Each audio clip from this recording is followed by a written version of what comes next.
Activism is crucial for the advancement of rights, and in some contexts, just being who you are can be an act of activism. I think maybe the first Pride advocate may have been John Stuart Mill, who believed that by allowing people to express themselves, we all gain in freedom because they try out and experiment new ways.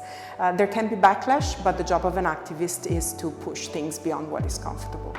In legal terms, activism was crucial to translate claims in a countless number of lawsuits that were used to make LGBTQ's community claim visible beyond the social and cultural point, visible to the law community, and also to challenge law in its own terms, to challenge law traditionalism and law tendency to promote sometimes or even foster sedimented beliefs in the society.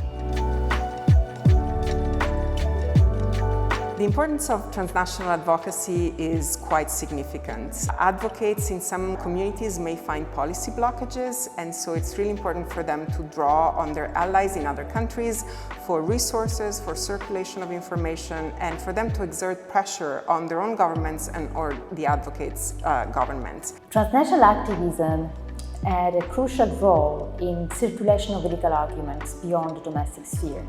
As Professor Gatta was saying before, the ability to share information was crucial also to be able to put forward lawsuits in international fora. The classical example is Italy, where the approval of the law on civil union was due more than to domestic activism, to transnational activism, and most importantly to a decision from the European Court of Human Rights, the famous case Oliari versus Italy. Hate speech traditionally refers to offensive language that is directed at people on the basis of who they are.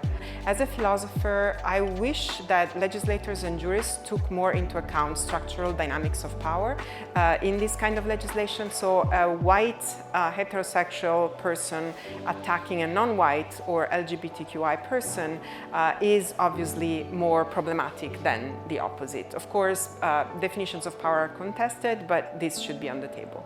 I share Professor Gatta's wish, but unfortunately in legal terms there is no official definition of what hate speech is. All definitions include some forms of insult, harassment, incitation to hatred or discrimination.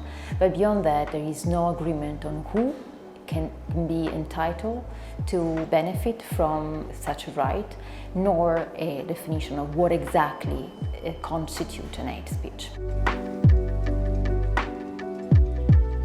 We should realize that the nuclear family as we know it today has not always been there, and it's a relatively recent creation. And it seems like it's being questioned increasingly. And we all have the experience of families not just being sites of love and protection, but also sometimes of abuse and violence, especially for the LGBTQ community. So in this way, many movements are now queering the family, expanding the idea of the family to a network of support that is freely chosen.